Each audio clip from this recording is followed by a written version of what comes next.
Testing. Let's do this.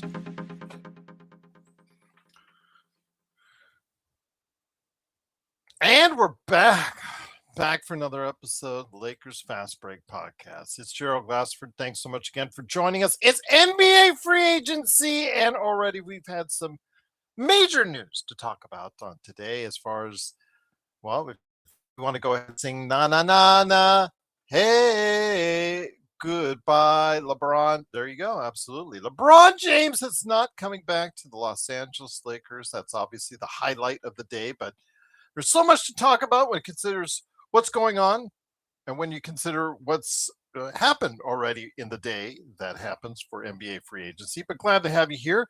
Gerald Glassford, thanks again for joining me right here at the Lakers Fast Break. Truly appreciate it as we're live for NBA free agency. What will happen? Who will the Lakers get? Reports have it, as actually I saw on social media that Walker Kessler has landed at LAX around the time that LeBron was saying his goodbyes. Could Walker Kessler be saying his hellos? So we'll go ahead and talk about that on the show. Plus also, so where is LeBron headed to next? We'll find out. But we will talk about all that with free agency. Great to have you here indeed. But yes, JSJ is happy.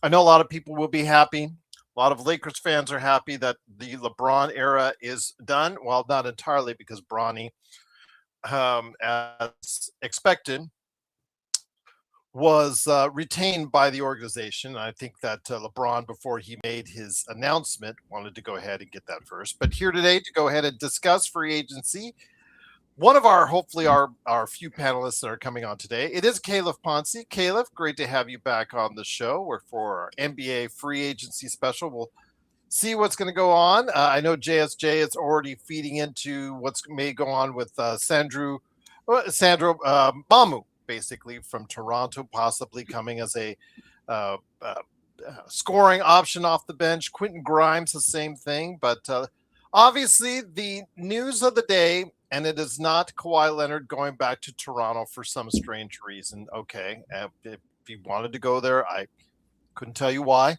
but okay. Which also speaks to a larger issue as far as, is he not going to get any kind of punishment at all whatsoever for the aspiration case? And that's something, again, for another topic for a little bit later on. But it is LeBron James announcing that he is not returning to the Los Angeles Lakers and is done with the LA Lakers after 8 seasons. We'll see what happens as far as where he's going and what his career, but he hasn't made up his mind officially where he's going to go. It was also said by the reports that Washington is unwilling to go ahead and reunite Anthony Davis and LeBron in Golden State. If I was Washington, you are going to regret saying that. Seriously, you need to move on as fast as you can on that one. But with that said, my friend, your thoughts as the legacy of LeBron James in LA ends after 8 seasons. Yeah, I mean, I think that now that we know that this is what's happening, there was a lot of tea leaves to be read throughout the season that maybe it was heading this direction. But still, it's interesting. I mean, yeah, I guess the teams seem to be Cleveland, Miami, and Golden State. And apparently he's interested and open to wherever, but I think it'll probably end up coming down to those 3 in the end. So interesting to see where he ends up for sure. Yeah, I mean, the listeners and you would know better than me about kind of what the legacy he leaves in with the Lakers. You know, from my perspective, he goes there, he wins a title, he kind of held up his end of the bargain, but it's not always that simple with the Lakers. So either way, a pretty fascinating domino and what was a pretty interesting pre-agency period, and we'll see where it goes from here. For me, if I try to put any thought into it or more thought into it, I'll just get a headache on the LeBron era. I'll just say, thank you, LeBron, for bringing us a championship. And now we move on. I said before in recent weeks, it's just time to move on. It was time to cut the cord and just move on. Both parties move on and live fabulous lives away from each other. Just time to move on. I was ready to move on. It had grown old. It had grown stale. to a lot of people out there. For me, it was just, again, how much were you going to continue to rely on a 41-year-old? It doesn't matter how well he's playing at. He's still at an age where you have to start thinking about what you need to do in the future, and when are you going to make this specifically Luka's team once and for all, and there's no other noise coming around. And that step was taken today by LeBron. LeBron took the hint because they clearly prioritized Austin coming off the finals as far as who they wanted to negotiate with. And with that said, it's clear that he got the message. Yes, he was out other side of the world partying with his 2016 Cavs friends, but he was back in the States in plenty of time to go ahead and negotiate. And it just seemed that even though the Lakers left that door open, there just seemed to be no, man, we would like to have you back, but they didn't start talking really numbers or anything. It just seemed like both sides are just like, okay, we're cool. You want to go? Okay, you're good. You're good. Yeah, that type of deal. So with that said, like you said, where are the possibilities on where he goes next? And here today to discuss a guy who's very nervous right now that he may be fielding the almost 2019 All-Star team, because it looks like Washington really wants to keep Anthony Davis, and again that baffles me to no end why you would want to do that, and with his health situation and the fact he wants a extension for a couple more years at 140 million smackers right there. Whew. Wrap my head around that was crazy. It is, of course, Legend from I Got Next Sports Media. Legend, the LeBron era is done. I know that's a lot of conversation that we've had over the years in regards to LeBron. So that's all gone and in the past now. We have to find other things to talk about, which I think will be just fine in doing so. But now that he is gone, he is a free agent. What steps do you think he might take next? I think at this point, according to what Shames and a lot of the others have been bringing up, he wants to be happy. It sounds like, I feel like I was right about this part. My homeboy owed me $100. I told him he was not happy with that being that third row. I didn't think he would be. He's just not that tight that's willing to sit back and be a third man when he probably believes that he's, no offense to AR, probably think he's better than AR. He probably still feels like he is. And I kind of figured that taking that step back, which I respect him a lot for doing it. It takes, a lot to swallow your pride and do what's best for the team. But hearing that part that he wants to do what makes him happy at this point, he even said it's not about the money anymore now. It's just about being happy. Yeah, how nice of him to say that it's not about the money now. Mm-hmm. Yeah. I thought it was kind of funny. Yeah, that one kind of irked me just a little, but okay. But I figured if he want to find happiness, that let me know he didn't want to be the third man anymore. He was over that. That's not what he wanted to do. And plus, I feel like it was time for LA and him it's time to go separate ways. You can't grow with Luka if he's still there. If this is gonna be his team, give him the keys. Give him the full keys.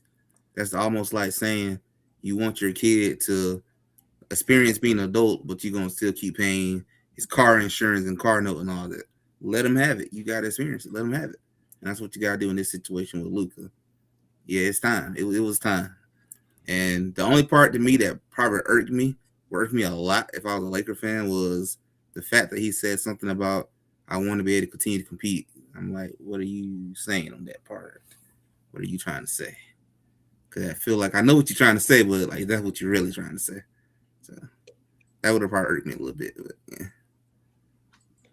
And again, it does irk me a little bit, his comments. Obviously he thanked the organization and whatnot, but his initial comments, Caleb said, to the fact that he just where he wanted to be happy, and then also where he will go, and he is not concerned as much about how much is being paid. And I'm thinking to myself, how much of difference would that have made this time last year when he picked up that $52.6 million option on his contract? And again, these mixed signals he's always giving. I'm glad it's gone. I'm glad it's out of my life. I'm glad it's something that I can just report on when I'm talking to you on NBA observations, and I don't have to go ahead and report it on a everyday basis. But excuse me, your thoughts, my friend, on this as far as how it's all went down. Obviously, he wanted to go ahead and get Bronny, another guaranteed year first under the belt before he made a decision and wanted to make that safely under the wire. But him moving somewhere else again, and his thoughts and words and actions, only LeBron can go ahead and have this kind of effect. Yeah, I mean, LeBron's LeBron. He was always gonna do what he wanted when he wanted. I think it's always really convenient how whenever people try and change the messaging of, well, it's not about money anymore. It's kind of when the money might be starting to dry up anyway. Those things, I think it's about the money until there's not really money for it to be about anymore. And I'm sure LeBron could have made a little bit more to go back to LA, but with how much money he has, it probably was an inconsequential amount as compared to wherever he goes. I think will probably do their best to end up opening the somewhere between 5 and 15 million. It seems like the Warriors obviously have some hoops to jump through now with the Kristaps contract, things like that. But I mean, it's none of it bothered me because this is just LeBron. This is what LeBron does. Everything's a show. This is why we're not going to get an answer on this in the next 24 hours. Like, it's going to be a week, and it's going to be the topic on every show every day. Like, we all know how this LeBron stuff goes by now. So I mean, I don't know. Just the way he likes it, by the way. Definitely, certainly. I mean, that's why whenever he retires, he's going to announce it. It will be a retirement tour. He's not just going to retire after the year. We'll know. And so, I mean, I don't know. None of it bothered me much, but I mean, I'm not a Lakers fan. So if I was, maybe it would. I don't know. I mean, I think he's just kind of being realistic. I don't think the Lakers are, especially with him on the team and the trio of him, Reeves, and Luka, they're probably not going to compete for titles. So it wasn't the best place for him to go compete. We'll see if that's Miami or Cleveland. To me, if it's about competing for titles, I don't necessarily think Golden State's probably the answer either. And if he really wants to compete with titles, go take a minimum and go to the Spurs or the Thunder. Like, that's what you do if it was really about, or the Knicks, if that's what it was really about. So we'll see how much he keeps his word here, if it's just kind of him maneuvering to look a certain way. There's been a lot of reporting about Golden State for it to not just end up being Golden State, but we'll see. I don't know. I don't have a ton of super in-depth thoughts on this. I just think that, I mean, like you guys both said, it was time for them to go their separate ways, and LeBron did it in a LeBron way, as he was always going to. And if Draymond Green got opted out of that $27.7 million contract for nothing, I will not be shedding a tear for Draymond Green. You'll have to forgive me, legend. You'll have to forgive me, Caleb. I won't be shedding a tear. Yeah, I'm good as well. I'm going to open my wine and still be all right.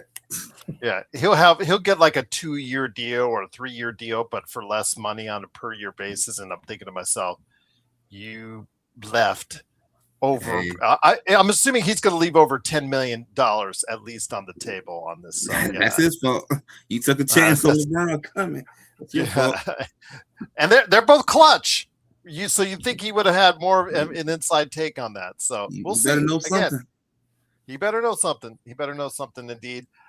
Reported Lakers rumors as far as his current is concerned. Again, Walker Kessler did land at LAX around the time that the LeBron news came out. So obviously there might be some negotiations there. I know that names like Quentin Grimes, Mamu from Toronto. Oh boy, can't wait for this. The LeBron replacement, Tobias Harris. Can't wait for that as far as that's concerned, if that happens. Yeah, absolutely. You're so glad no Kevin Love. Well, again, that you never know with Rob Pelinka. Don't leave that out of the realm of possibility. But again, it is, of course, Caleb Ponce from the New Century Press and the Swab Report, and legend from I Got Next Sports Media. It's me, Gerald Glassford. Thanks so much again for joining us. NBA free agency has started. Kind of soft news as far as that's come out initially. No Timofey Mozgov or Luol Dengs, anybody that has signed within the first 5 minutes. So that's good. But Caleb, there was a trade that was finalized just a few minutes ago by Shams Charania. It was actually announced earlier. Kawhi Leonard to the Raptors is for the Clippers received unprotected first round picks in 2031, 33, 2030, and 2033 second round picks and a 2027 first round swap. Your thoughts on Kawhi Leonard heading back to the Great White North? I am puzzled why Toronto would want to go through that. I don't think they're that close in order they're Kawhi Leonard away to getting to that point, but okay. All right. Back to Toronto you go, Kawhi Leonard. And this also screams that Adam Silver is going to do nothing in regards to applying any type of discipline to the man that demanded all these things in the first place with aspiration in Kawhi Leonard. Yeah. In terms of just the move, I mean, it was a lot to give up with the unprotected so far away. In this swap, like the way that their swaps work, like it's actually going to be them swapping with the Thunder. It'll be them swapping the Raptors pick with the Thunder pick. So that'll move them up, 7 spots or whatever. The Thunder get the Clippers pick next season. Most likely, that is what's going to happen. But I mean, just in terms of the basketball fit, I actually really like it for Toronto. I think one of the things that they struggled with this year was just having someone to go get shots when they needed them late. And I thought Toronto should have been a swing team all along. And we talked about throughout the season. I did John Morant trades there. I did LaMelo Ball. They were interested in LaMelo Ball. So this is a heavy price to pay, no doubt, especially for someone that is as old and the injury concerns that Kawhi has. But when he was healthy last season, he was probably a top 5 player in the NBA last season still. That's how good he was when he played. So if you're Toronto, you're betting on last time he was there, you were able to keep him healthy throughout the season, get him ready for the playoffs.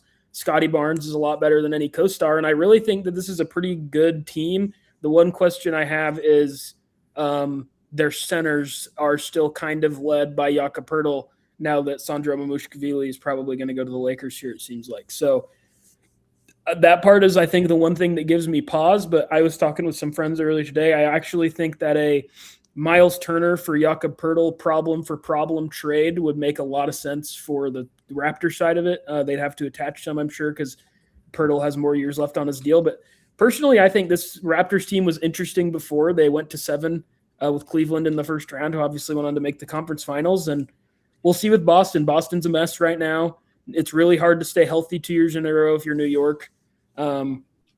Pacers, I think we all think are going to be good, but they do have to integrate Zubats, and Halliburton's coming off a serious injury.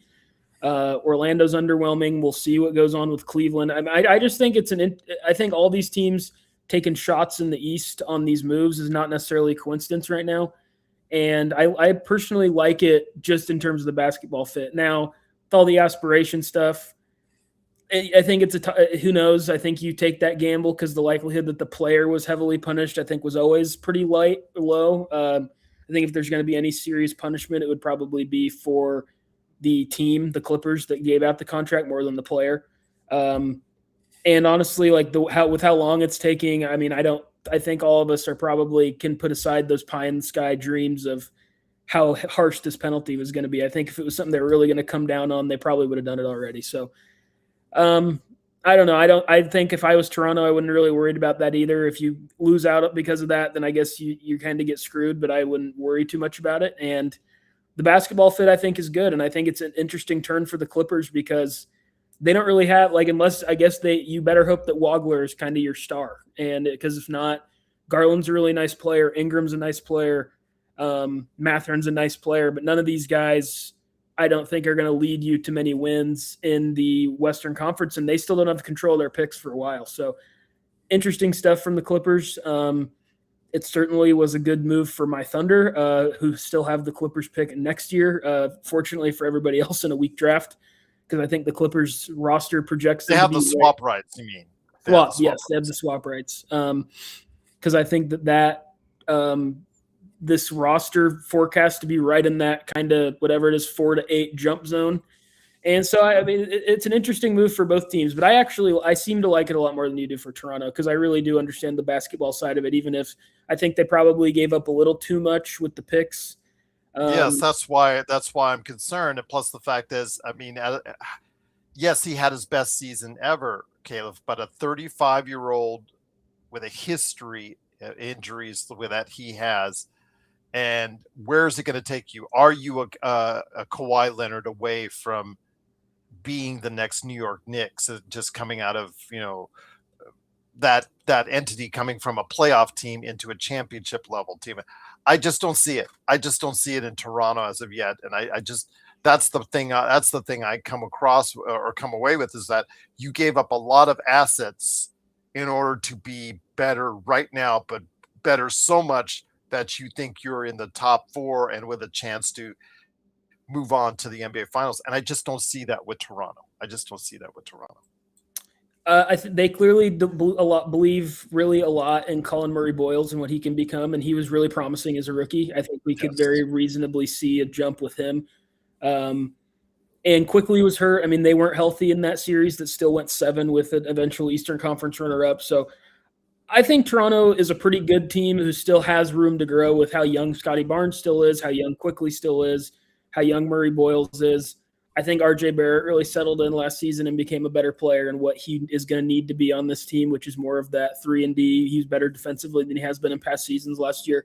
So I think that I honestly just kind of fall into the camp of liking it. I think that Toronto, with some more moves, and that's what is so hard to predict with this part of the offseason, same thing with the LaMelo Ball trade, is all these teams, like, in theory, I like a lot of what these teams have done, but you got to do more. Like, you have to, like, it's great that you brought in LaMelo Ball, but if you're Minnesota, but you need more. I think you really should be exploring options to upgrade or change your center from Jakob Poeltl, who just looked unplayable in the playoffs last year if you're Toronto.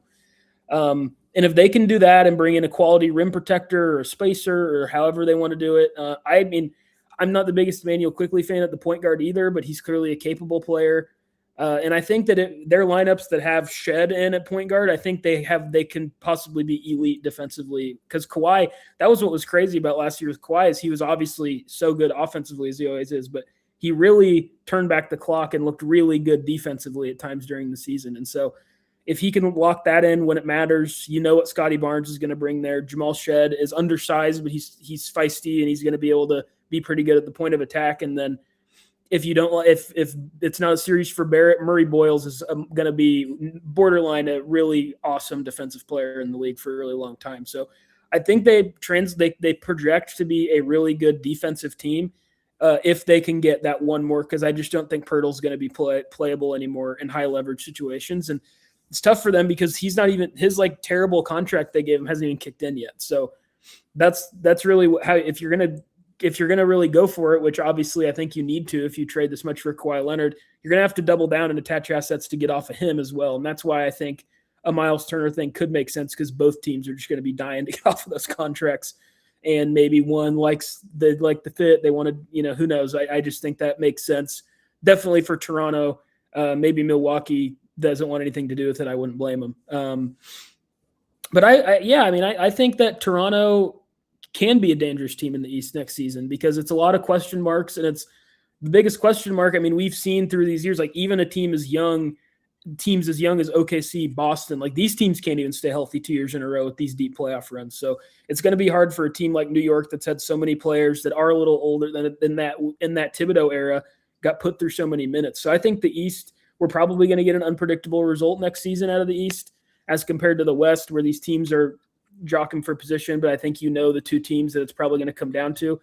In the East, I could see it being any of 5 or 6 teams, including Toronto. I'm pretty high on them now. So I like it, as I've said a few times here, and I think that Kawhi's awesome, man, and you're taking a big gamble on the health, and that's what is really risky about this with Kawhi.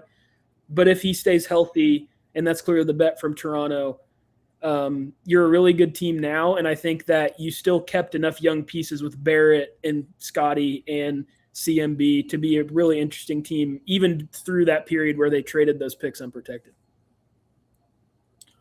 Legend, let me bring you back in here if you can hear me. It is Kawhi Leonard going to Toronto. Again, take for that what you will as far as how well it will go ahead and improve the chances of Toronto Raptors coming out of the East. I mean, Caleb is a little higher on the deal for me. I just think they gave up way too much to get a 35-year-old who has a great injury history and did have the best season of his career. But We're talking, 35 going on 36. I don't know how much more he's going to give you.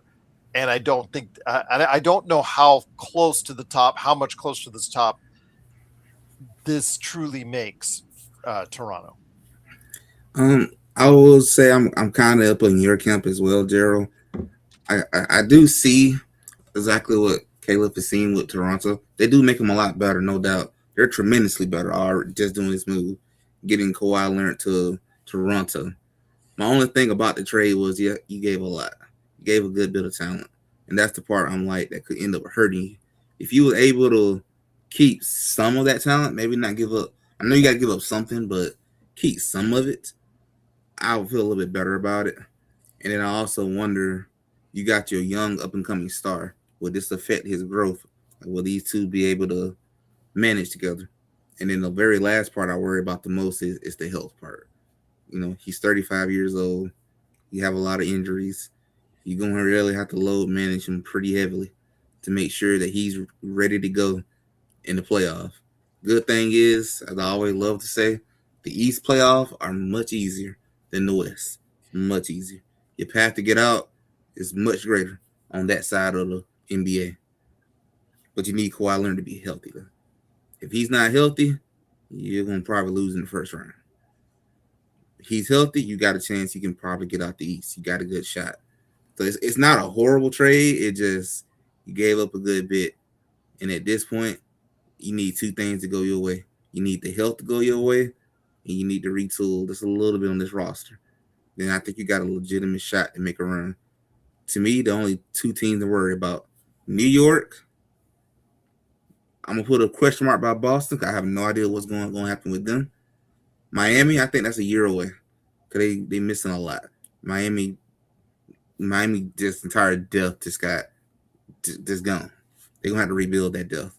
And that's probably going to take to next year to make that happen. So I think Miami going to probably be a year away before they can really say they're making a run for a championship. Unless they get LeBron James, and then things could change in that way too. That can make a big change. You got LeBron coming. But right now, they got a legitimate shot. It's there. It's there for the taking if they can fix that depth that they just gave up. If you can correct that part, if you can bring in some good depth on a cheap contract, you got a good chance you might can make this work. But you ain't got that long. 35 is old in the NBA. 37 is extremely old. You're not gonna get another 42-year-old LeBron playing that level from Kawhi. So you got maybe 2, maybe 3 years to make something happen. Maybe LeBron will go to the Great White North as well. Oh no, he ain't going there. Isn't it kind of ironic? I find the irony, and it would still the aspiration case still to be settled. Kawhi escaping to the Great White North, going over the border. Somebody on Twitter brought that up too. Yeah. It's just the irony in that, indeed. But it is, of course, our NBA free agent special. It is legend from I Got Next Sports Media, Caleb Ponce from the Suave Report and the New Century Press, along with me, Gerald Glassford. Thanks again for stopping by. Truly appreciate it. So with that, Caleb, a lot of talk in our chat still about Lou Dort. If you remember our conversation last week at length with our chat in regards to Lou Dort, his option was picked up by the team. Was it 17 something? Yep. If I remember, 17. I read around there, 17 and change. I always get the front numbers right. I never get the back numbers. So I'm like 17 and change. There you go. It's a nice change. I'd like to have it. But to be that as it may, he is currently still a member of the Oklahoma City Thunder. What have you heard about Oklahoma City trying to regain the favorite status while still playing cap gymnastics with the second apron right now? Because I don't think they want to go in the second apron by the end of the season. They don't want to be in the second apron.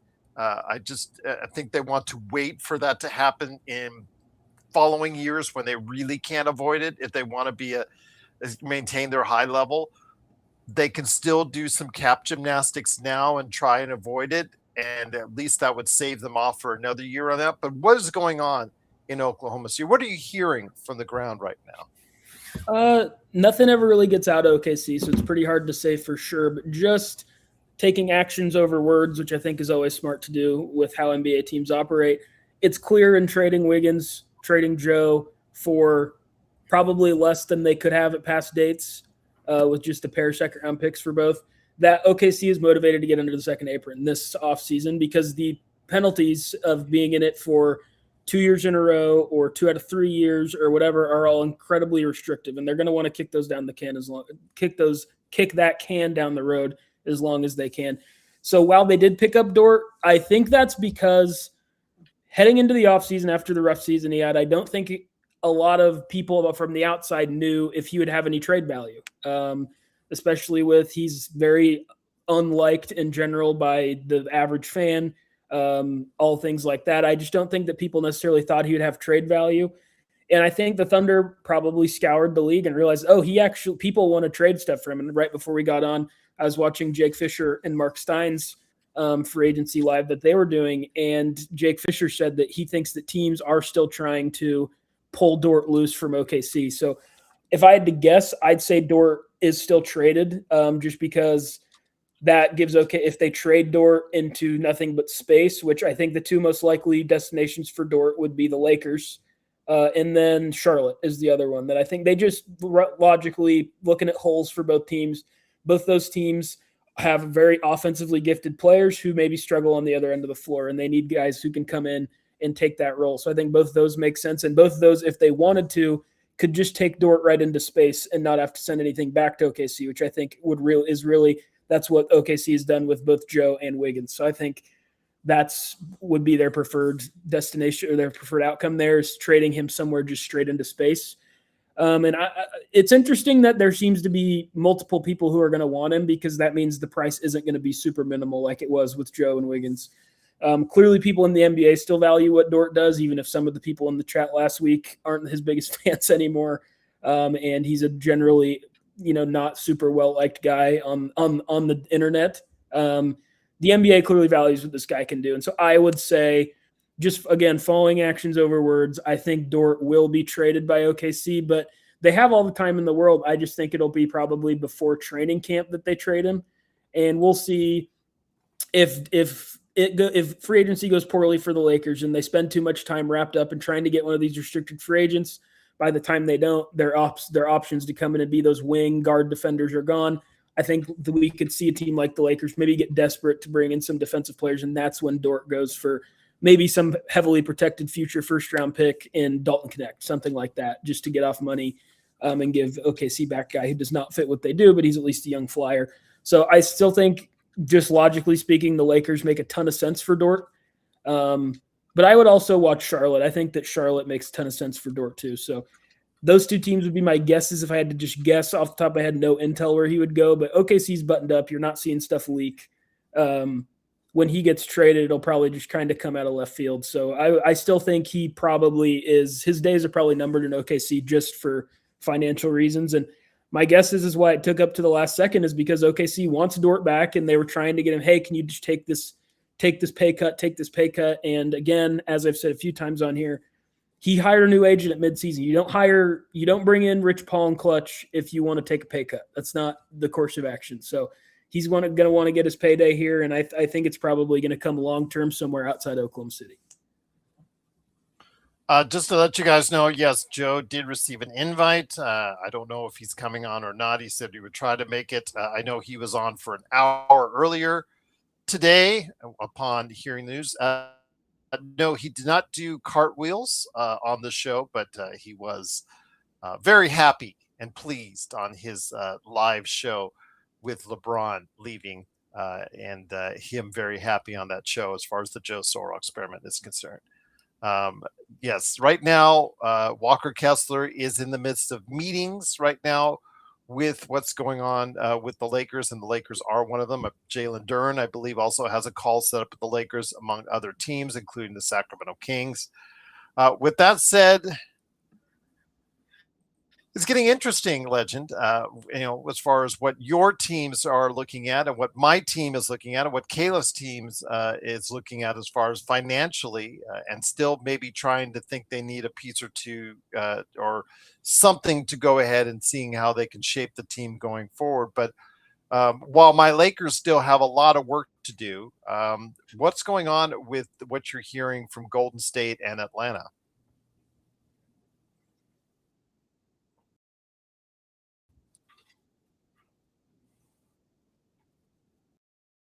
Mhm.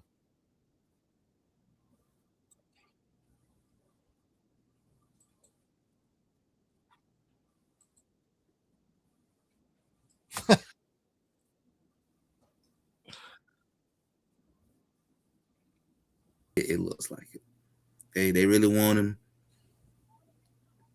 They're going after him, Mhm. and they really pursuing this. I just can't believe this. At least the AD part over with. The Wizards said nope, Nada ain't doing it. They gonna give him whatever he want.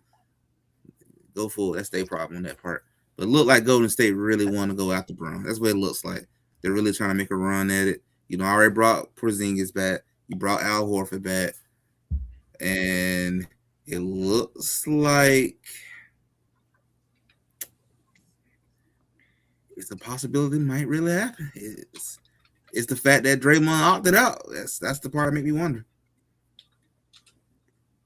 That was weird, Kurt, because I could hear him the whole time, even though it was listed as him muted. I just could hear him the whole time.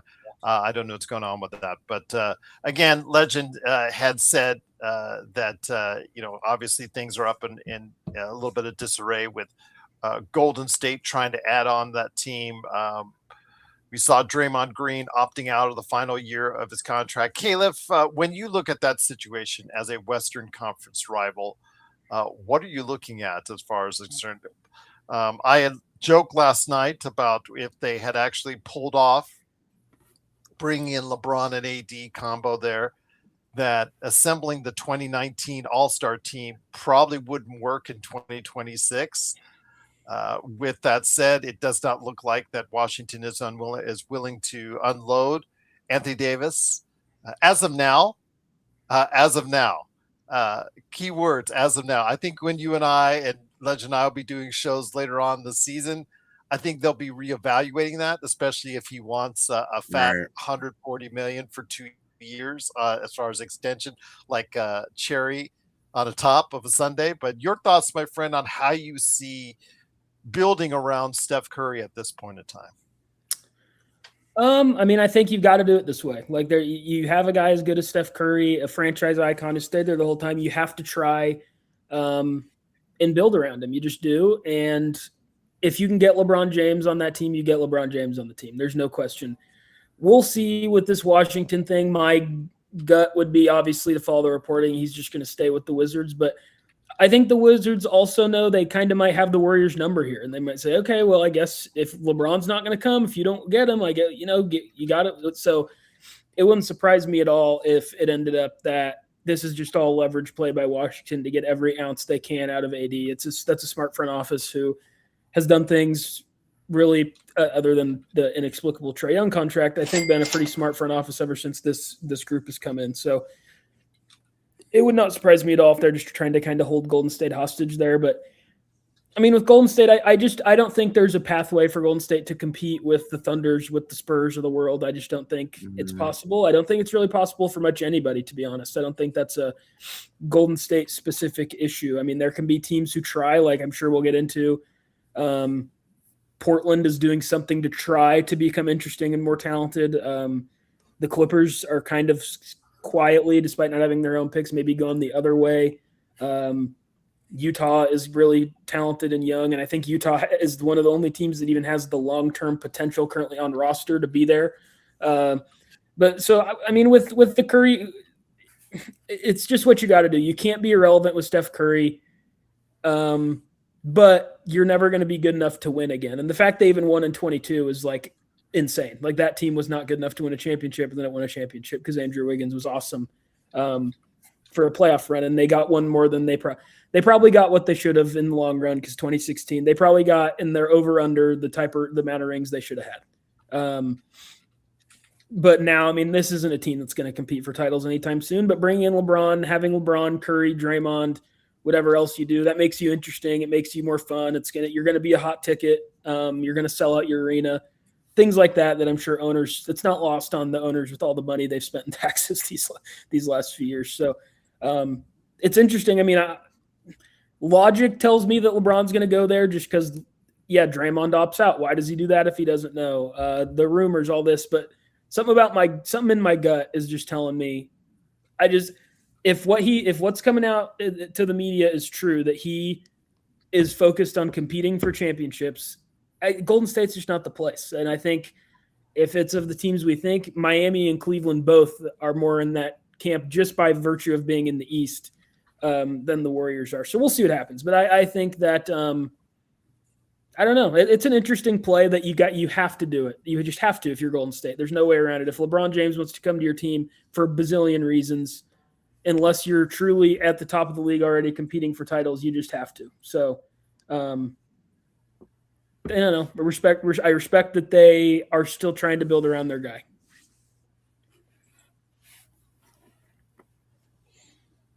Uh, 805 says, thank you, LeBron and Bronny.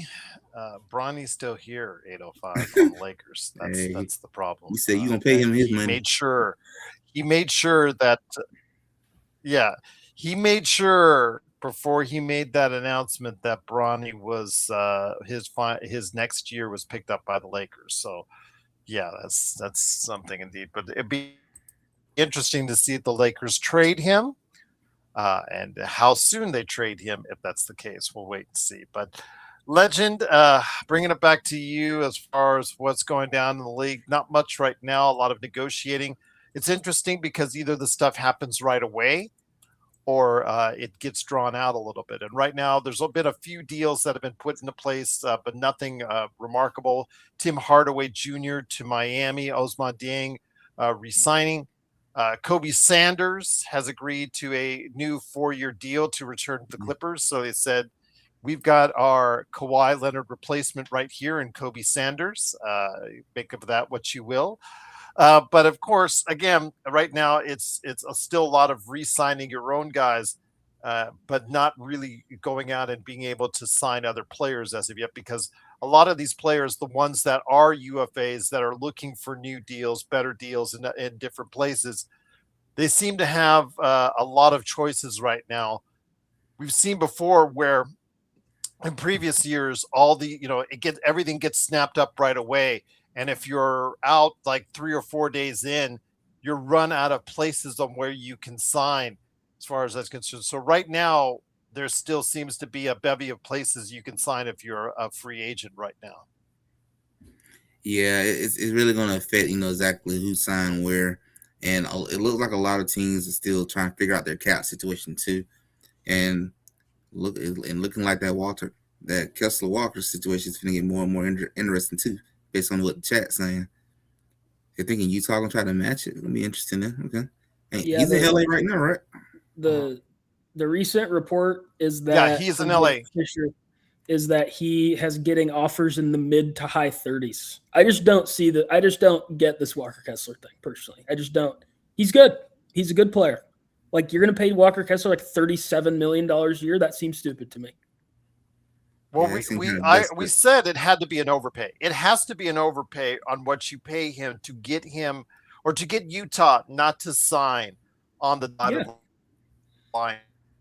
And he was offered reportedly 5 for $140 with Utah, 2 weeks ago, and turned that down. So again, that's the old deal with Jalen Duren or Walker Kessler. You have to overpay. The Lakers or whoever has to overpay for his services.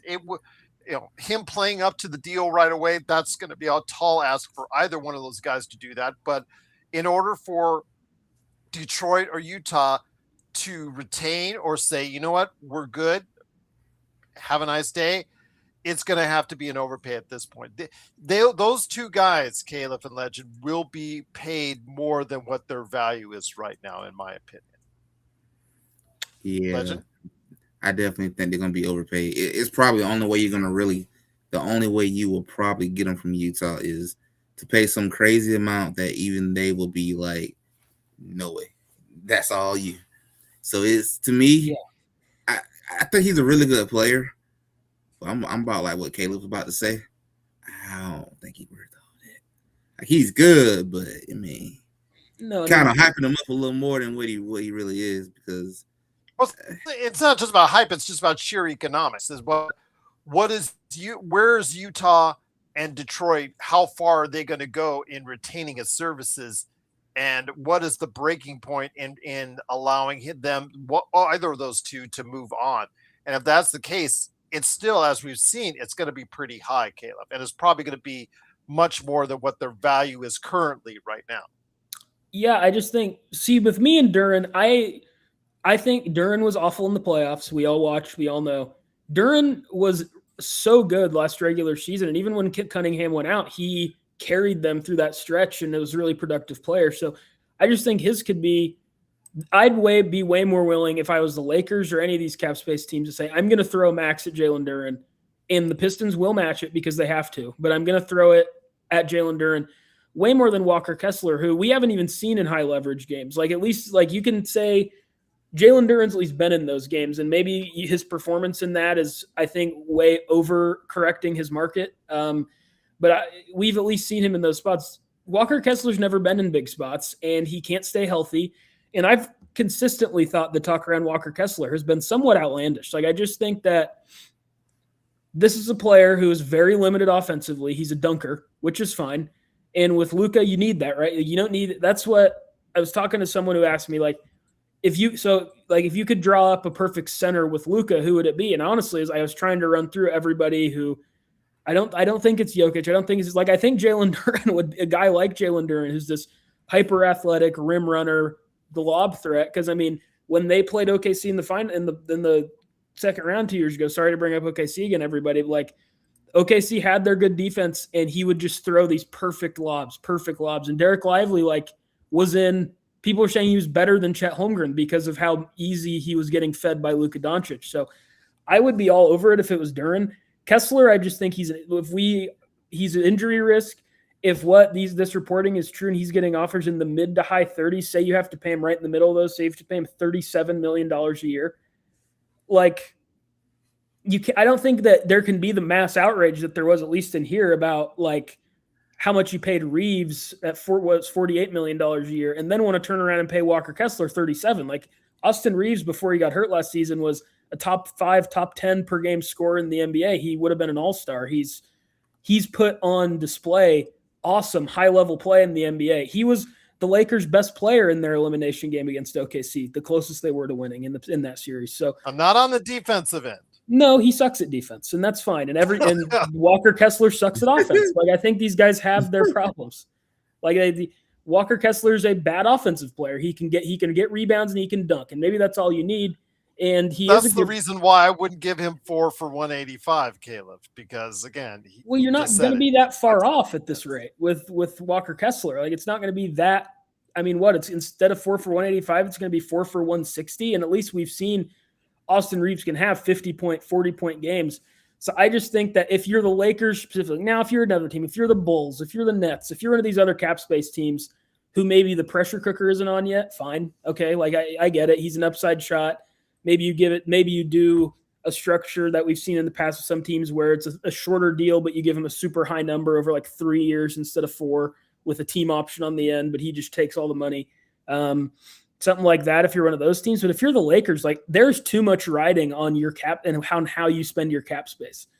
And a lot of the opinion is they already misused it with Reeves, and you're already going to be kind of building from behind because you gave a max to a guy who most people don't think is worth a max. And if you do that, give another guy near $40 million, and Walker Kessler, I don't think is probably even worth 30. I just think that you're on an upward, and when it's already going to be really hard to compete with these teams at the top through Luka's prime, I just think you're doubling down and making it even harder for yourself to get maybe a little bit of immediate gratification. Like, well, he's good. Everyone likes him. He's good, right? And then he's really not that. He's not. I don't think he's special. And I think, frankly, with these centers in the NBA right now, like, I would much rather pay Mitchell Robinson $20 million than pay Walker Kessler $37 million. It's not even close for me. But the thing is, you're only playing Mitchell Robinson 15 to 20 minutes a game because of his stamina and the fact that if it's a close game, the hack a Mitch type deal as far as is concerned, that's been an issue. But also as well, you've seen how winded he gets even after just a few minutes of play. I like his rebounding game as far as that's concerned, but still there's a lot of contingencies when you get a guy like what we're seeing with Mitchell Robinson. Look who's here. It is the guy who celebrated LeBron James' departure earlier today on his channel, the Joe Soro Experiment. It is, of course, Joe Soro. Joe, good to have you here. It's our look at free agency right now. Free agency is going strong. Don't let me forget about Brendan Carlson, Caleb, when I get back to you, my friend, as far as that's concerned. A major signing for Portland as far as how they're fiscally minded they are indeed. But Joe, LeBron is gone. Walker Kessler is in LA negotiating with teams like the Lakers and whatnot.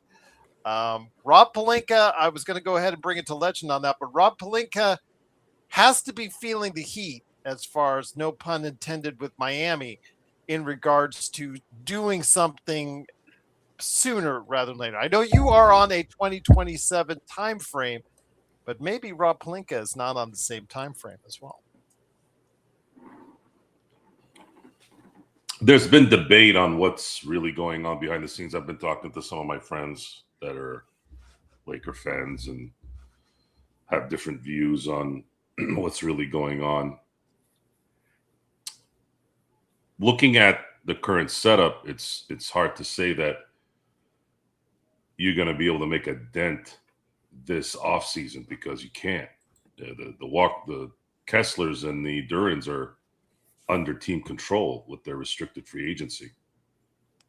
And without transparency, I don't see how those deals will work unless the Lakers know that they're not going to have to worry about those teams matching. And I don't see the logic in that. Restricted free agency should have been jettisoned in the last CBA, in my view, because it's useless. Who really ever lets a good player go? I mean, even DeAndre Ayton's contract got matched by Phoenix when Indiana sent them an offer a few years back. Oh, congratulate him, by the way, as well, because he just re-signed in New Orleans. Who? DeAndre, I'm sorry, wrong DeAndre. Yeah, Sorry. yeah, you're DeAndre thinking about the wrong Jordan. DeAndre. DeAndre Jordan. The Lakers are going to have to let this play out because they have no choice. And I have a feeling that Mark Walter is going to let Rob surprise him. And if he doesn't surprise him, then that's going to be the key here. I have zero confidence in Rob Pelinka. I don't really care for him too much. You all know that. And I don't believe he's got the communication skills to woo anybody. Again, another opinion that I have that's different from most of the people. And the people that I talk to are pretty knowledgeable, like we are. Not too many guys that have insider stuff. I don't have any insider anything. This is strictly based off of what I know on how this system is, and also what a little bit of common sense that I know from being a viewer all these years. But I don't have any confidence in Rob Pelinka to do anything out of the norm here. I don't. I think the simple transactions right now are those who are unrestricted free agents. And I just don't see how he can manipulate his way into anything else. So you have Mamu, who's available as an unrestricted free agent. He's a young guy. He's 27. Had a pretty good season in Toronto in the sense of that he played 80 games. Not a bad shooter, can spread the floor a little bit. Some are tagging him as a replacement for Rui. Sure. I think that would make sense as a replacement for a roster spot, but I don't know about so much being Rui. Rui and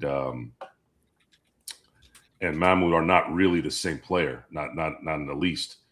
And then there's some stuff going on with the Tobias Harrises and players like that who, again, are going to be available without restrictions. That's really all that's left, guys. It's going to be middle of the tier players, and even Kessler's a debate on whether that guy deserves near or a max contract. Probably not.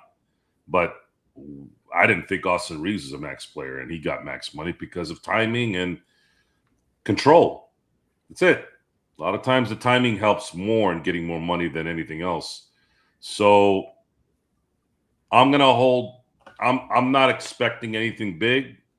Not really going to be excited for anything, even if they are big, even if they get a Dern, even if they get a Kessler in some way. Well, we have to still see how this plays out.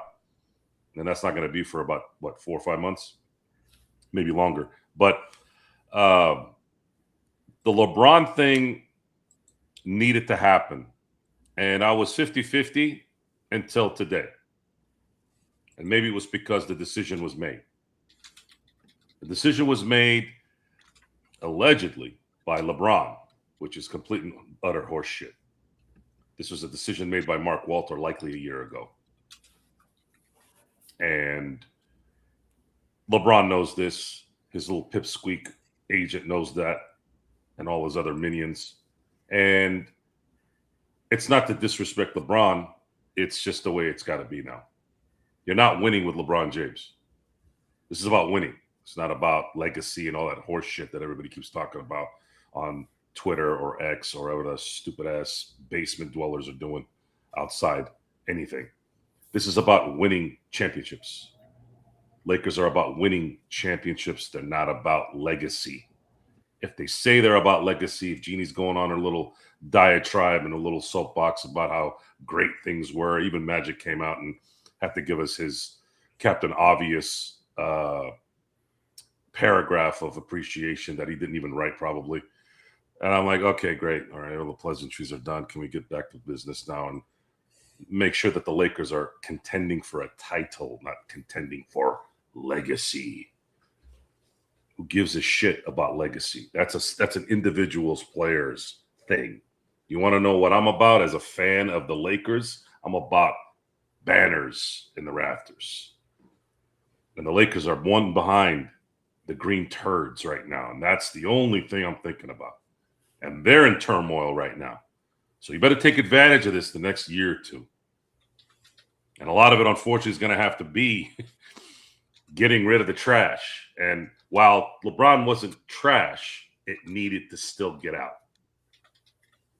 And there's only really two more major cogs in this that need to go for me to feel comfortable 100%. That is Jeannie Buss and Rob and the dinkus of Rob. That's just something I made up today. I want that guy out of there. I just hearing his voice and name bothers me at this point. Now that LeBron's out of the way, get this guy out of here. Jeannie's not going to go anywhere. Obviously, at some point she will, but she's Dr. Buss's daughter, so there's a little bit of understanding there. But I want Rob out. I want him out of here. And a little bit of me feels that if he fucks this up here in the next week or so, that it'll only add to that exit to go quicker. And that's all I care about. Once again, it is the Lakers Fast Break. It is our NBA free agency special. It is Joe Sorrell from the Joe Sorrell Experiment. Remember, he had on his channel on YouTube an hour of glee talking about LeBron leaving. Of course, Caleb Ponce is here as well, New Century Press and the Suave Report, and Legend from I Got Next Sports Media as well. Legend, let me bring it back to you again. More trying to fill up this quiet time because there's not a whole lot of activity that we're seeing right now. That doesn't. There's a lot of not a lot going on behind the scenes because there is a lot of negotiations are taking place. As far as that's concerned, we talked about yesterday some of the good and bad deals that were signed and agreed to upon re-signing or extensions made and what have you. Over the course of the past 24, 48 hours on our yesterday's show. Anything that you want to add on as far as something you've seen in the league or with your teams that just really you needed to go ahead and share on? Because, again, I thought that Kevin Hoarder deal was absolutely horrendous. I don't know what they were, Detroit has just done such a good job in building a team around Cade, and it does something like this. I couldn't believe that. It blew me away. But that's probably the worst deal I've seen. But have you seen anything else that's good or bad that's caught your eye? But that one probably one of the biggest I have seen so far. One of the biggest I had to almost want to call Detroit and ask, "What you drinking when you made the decision?" But the only other trade that I kind of thought that was a little, was I wouldn't call it a trade. It's the fact they doubled down on it. San Antonio really doubled down on paying De'Aaron Fox that amount of money. That part was a little head scratching. That's a little question marks on that one. They're intended to keep him. I don't know why. I've talked about this with Caleb at length, but yeah, go ahead. But they did sign Julian Champagny to an extension, which I thought was deserved. And then I'm assuming, I'm not sure this is gonna happen or not, but it's getting harder about they're coming after Rui. They want to add Rui to that bench, getting some firepower off the 3-point shooting. So see what they end up doing if that end up being true. And my very last one, this haven't happened yet. I don't know if it's going to happen, but it's kind of odd they would have did this 2 years in a row. Houston trying to get Marcus Smart. They keep coming after y'all guys for some reason. They really like the guys y'all pick up, because they're looking like they're gonna offer what, $3 million, 3 years, $21 million. That's not a whole lot more than the $5 million he earned while with the Lakers. So I thought it was a little interesting that they are going that route of trying it again after seeing what happened with Buddy they got last summer, and he ended up being pretty much DNP most of the time. Yeah, DFS was DNP, Dorian Finney-Smith, absolutely. So we'll see how that works out. But we'll keep an eye, especially your Golden State Warriors are going to keep us a lot interested because of what they're doing to try to build around Steph. But Caleb, again, interesting that some of the players that have been in and around the Oklahoma City system, they're very much desired by other teams. And Brandon Carlson, he signed a $2.5 million deal, a minor deal with the Portland Trail Blazers, maybe to push young Hansen for time next year on that team.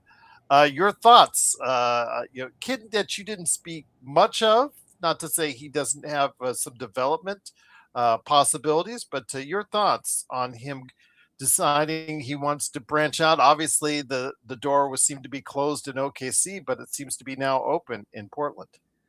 Yeah, with all the bigs, OKC drafted with Sorber back, drafting Mara, obviously Chet, Hartenstein, Jalen Williams still there. He was just never going to come back. But I said this about Ousmane Dieng over and over on here before we ended up trading him to the Bucks. Said this is not a Poku thing with Ousmane Dieng. I think Dieng can play, and then he was the first deal for agency. He got a solid deal from the Bucks to go back. So I feel a similar way about Carlson. I just think that the opportunities are so limited with OKC to play when you're developmental on the end of the bench like that. I think that he's going to be worth that minimum contract. I don't know if he'll ever be more than that, a minimum big, but he's a player. Like, he can be, I think, a 10 to 12 minute a game guy, and you're not going to bleed during those minutes. Like, he can kind of do just enough on both sides to be, I think, a serviceable big. I think it's a solid signing for Portland because, young Hansen is not good and not going to be good, I don't think. And if he is, it'll be for the remix next season, not the Blazers. So it's solid for the Blazers. I mean, it's a good minimum buy. It seems like with their owner, that's what they're going to be really trying to do, is find guys on the margins for the minimum. So I think it's about as good as you're going to get for a minimum signing, especially with the value that is the growing value that bigs seem to have, where every team, I think, is going to start almost a little bit like how, not the same way, the same type of player, but how back when you guys had Shaq, all of a sudden every team just had like 6 giant centers just because you needed more fouls or you needed more bodies or whatever.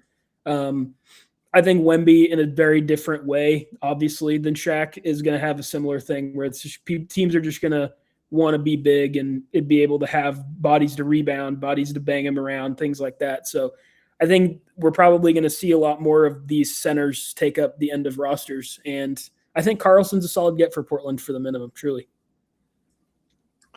Do want to mention from Drip Show at Drip Show Shop? Truly appreciate the super chats. Go ahead and make sure you check out his merchandise and get that order in with at Drip Show Shop on social media. He says he already misses Rich Paul. I think he was kidding on that one. And that free agents only meet with Rob because of the food. I thought it was because of the AR pillows. I thought everybody they meet with have like monogram pillows. Not done by you, Drip Show, which is the worst part about that. But Joe, let me go ahead and ask you this again, with the thought of what they're negotiating with. I feel like Rob is under a little bit of pressure to do something now that LeBron moved. That pressure for him to go ahead and deal with LeBron and Clutch is now gone, but he now has to contend with trying to actually build an entire team now around Luka. And you and I do not seem to have the faith that he is going to be able to successfully get it done, but that process seems to be already underway. Even if he gets some things done, we're not going to know until next year anyways. I just don't. I've seen an organization long enough here the last decade or and change on how things are supposed to be run, and he just doesn't fit the bill. He's I don't know when that's going to end. Hopefully sooner rather than later, but even if he does a couple good things, I just don't want him around. I don't. I want the Genie Bus era to go away. I want all that to just go. And it's gonna happen. It's just I don't know how long it's gonna take. And then we can relax and just watch professionals do work instead of having to deal with the fact that they're full of shit when they talk every time they open their mouth. And that isn't a Rob Pelinka thing only. That's just my way of. I see it all the time, all over the place, and it's just something I don't like. I appreciate good work and not a lot of BS in just normal questions, and I see that in a lot of well-run organizations.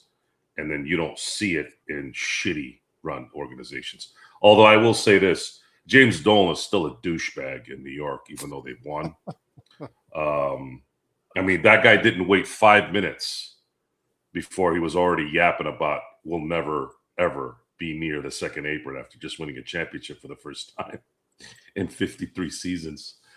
So once in a while, you do get that Eli Manning title out of nowhere. I call it the Eli Manning title, although he did it twice, which is freakish. It's like winning the lottery twice. But I want to like the people who are managing the team. I don't want to be a Portland Trailblazer fan, especially now. I don't want to be a New York fan. It's looking like Boston might be alienating, although they've been alienating their players since the beginning of time. So that's not anything that they haven't done before.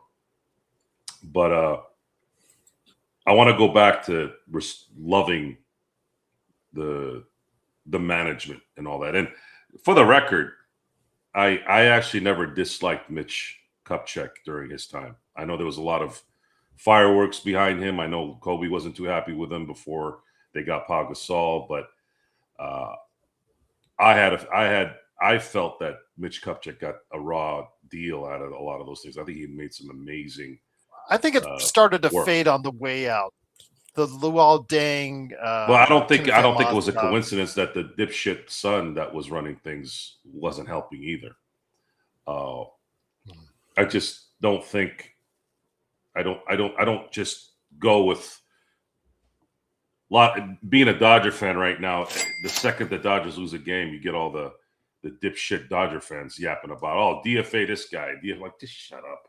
Like, just go yell at the wall at home instead of yapping online. But as far as the Lakers are concerned, today was the official transition of the Luka era, and it's probably going to take a couple seasons here to get this thing right. And I'm waiting for the big fish that's still available next year. And that's kind of how I'm looking at it. I'm not expecting Kessler or Duran to be a Laker. I just don't see how that is in any way logical. Danny Ainge is going to want some kind of return if he were to do something. And I'm not giving Danny Ainge jack shit. And Detroit, I don't know why they I know they don't want to give Duran the max, but the man's 22 years old and he can get better. I mean, if you're really dead set on not wanting to give him the max for whatever reason, I know financially sometimes that is a reason, and that's a good enough reason, but they have an option. Again, that's why Duran was talking about wanting to go to Sacramento. Sacramento can give him the max, and if it's a sign and trade situation, he can get the official max like he is in Detroit. And then Detroit could possibly get a better player if he's healthy for a couple of years and not have to worry about the long extension 5 years. They'll say, you know what, let's go get Sabonis. He's kind of a better player at the moment. And there's an argument there too that he isn't or not, but I think he is if he's healthy. And then let's test and see what happens with him. And then if he plays well the next 2 years, then sign him. If not, hey, at least we're not stuck with a possibility of a basketball player getting his max money and then all of a sudden turning into a tulip, which happens a lot in baseball, by the way. It's been happening a lot in baseball because baseball is trying to get ahead of paying guys too much money down the road. And all of a sudden, these guys that they're paying early all start not playing well. Jackson Merrill's one that comes to mind, considering I was watching him play this last Sunday in San Diego. I'm like, man, you got to be careful of that too. Are these guys going to be dedicated to play once they get the big money? So that's the crapshoot, I guess. Stefan Piscano podcast. Please go ahead and like and subscribe on YouTube. Said, haha, Rob did it. Gerald, Rob had balls of steel and now free at last. Free at last. Free Balls at of last. steel. This He is our didn't do time. shit. Like they were open to bringing him back. They just prioritized. They would have brought him back if our Mark first. Walter didn't take the majority this year. They would have. They would have paid him. But no doubt they would have paid him. They would have. They actually stated that they were welcome, and he actually stated, right? You're Rob, Stefan stated that he was open and welcoming to bring him back, but he's trolling. LeBron was mad that AR got prioritized coming off as far as it concerned after the finals. So and you know this got how? hurt. That's what has been reported as far as you're not going to prioritize a guy that's 15 years younger than you. Well, you know who we're talking about here, so I'll just leave it at that. So, of course, he's going to say that. Well, he said it. So, Stefan, you can't say. Don't say he has balls of steel when he went up in front of all the reporters at the end of the season and said, "We're definitely welcoming to have LeBron back." So don't say that. That's again. Rob is just not that good, and he wanted to bring LeBron back, and that's it. Caleb, let me go ahead and just bring it into you. But I appreciate the super chat nonetheless. But Caleb, let me go ahead and bring it back to you. Jaylen Brown is an interesting one as far as what his status will be going forward, because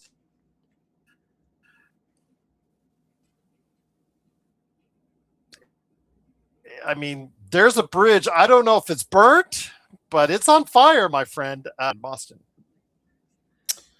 Yeah, I mean, I think if I had to pick today, I mean, I think that Jaylen Brown is probably just going to go back to Boston. I think that clearly the market isn't necessarily maybe as strong as they thought it was going to be for him. And I just don't know who the suitors are. Portland makes a lot of sense. And after the John Morant trade, they have this conglomerate of guards, but all the talk with Boston has been that they want bigs back for Jaylen Brown, not more guards. They are pretty set at guard with Pritchard and White, and really those two, I guess, only, but that's enough when you have those two and Jason Tatum who can handle the ball. So I just kind of think the Jaylen Brown thing has been much to do about not much anything. His feelings probably are hurt, but Jaylen Brown is not problematic off the court in any way, but he just is brash and not afraid to share his opinions. And that, for better, for worse, whatever your opinions are about it, that's going to scare some people off. They don't necessarily want someone who's really willing to say how they feel all the time in their organization.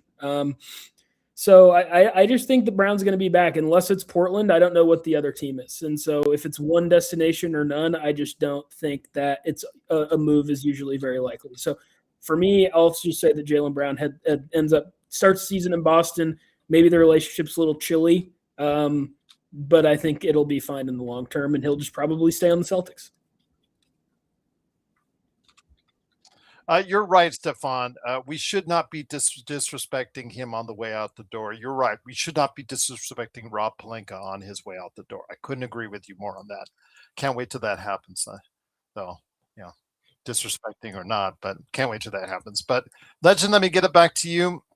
Once again, it's our NBA free agency special. It is Joe Soro, Caleb Ponce, and Legend, along with me, Gerald Glassford. Thanks again for watching this. So, what are we looking for at this point? Right now, again, still not a whole lot of activity going on as far as what's going on out there. I guess talking still more about the Kawhi Leonard with their deal as far as what's going back there. Do you see or hear anything going on at all in the NBA that is piquing your interest right now? Because this just seems to be a quiet negotiating period for most sides right now. I would say it is super quiet. The only thing that has really, really been interesting, as of today, is of course the LeBron James news. That probably really is the most interesting thing right now. Is seeing where would he end up going now that him and Lakers have cut ties with each other. Another thing I think I'm very interested in seeing that is not really being talked about as much is, I know he's not that big of a deal, but it still is interesting. What are you guys gonna do with Bronny James at this point? Do he stay? Do you pack his stuff up? Be like, it's the front door. Like, it don't make sense to keep him at this point. So that's like one of the other interesting things right now. Like, you just send him the way Uncle Phil used to kick out Jazz. I want that fucker gone. You might well head on out the door. Maybe they're just waiting for where LeBron is going to end up, and then work. That was the backbreaker. That was the backbreaker a couple of years ago. That was the backbreaker. That was when we knew that this fucking team wasn't really serious about winning. They wanted the fairy tale, so they can sell jerseys. Stefan, I wouldn't even take cash. I just want him gone. I don't need a pick. I don't need cash. How about future considerations that never gets conveyed? How about that? Just for those that don't know, he was already going to get because everyone's like, oh my God, that's a guaranteed 2. No, he was already going to get 1.3 million. Yesterday, they just added another $1 million to it. That's it. It was a partial guarantee. You just dump them, and then the last year is a team option. The last year is a full team option. But go ahead, Legend. Anything else that's going on there, or where do you think there's going to be some activity next? I know a lot of people are talking about Dallas with what's going on with Masai Ujiri now taking the helm of that. What's going on there? Are they going to build around Cooper Flag? What are you seeing? My next thing I think I'm going to get, well, ain't no guarantee. What I think might get interesting is the Jaylen Brown situation, whether he's going to still stick there, they're going to move. I think we might hear more and more about teams who are interested. But like Caleb said a little while ago, I'm getting close to the point. I'm like, he's probably going to end up coming back to uncomfortable circumstances. Because both sides are probably, awkward. You know how it feels to be in the room with the ex saying you like, you got your new girlfriend, and you like, have a good day. It's gonna be that type of feeling. I'm thinking something's gonna happen there. It's quiet right now, but I'm thinking something's gonna happen with Jaylen Brown. At least we're gonna hear more teams that are interested. He may not get moved, but you'll hear more teams start coming out the woodworks about him wise, and I think Mr. Kessler gonna get more interesting too. I think things are gonna get more and more interesting with him, and you're gonna also see what happened with Peyton Watson with the Denver Nuggets. Are they gonna Are they going to try to match whatever anybody offers him? Or are they going to lose him? What are they going to do about that situation? And then lastly, and I'll be done, I'll probably say, what's going to happen with Joker if he's not going to sign that extension? We're going to go into free agency next year, or what's going to happen with that? There's going to be a cloud looming over Denver all season long if you don't do something about that extension.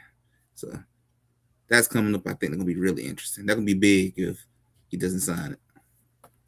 Oh yeah, again, I'm not on Joe's train yet, but if he doesn't, or if he declines that option, Caleb, then now I've got the rock eyebrow. There you go.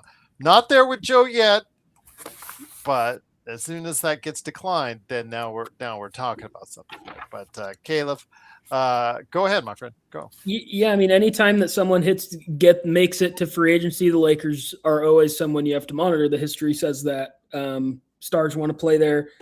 I'm just not necessarily a believer he will actually get to free agency. I think this is maybe just him finally starting to use a little bit of leverage to say, really, or you have to trade Cam Johnson to keep Peyton Watson, or you can definitely pay both.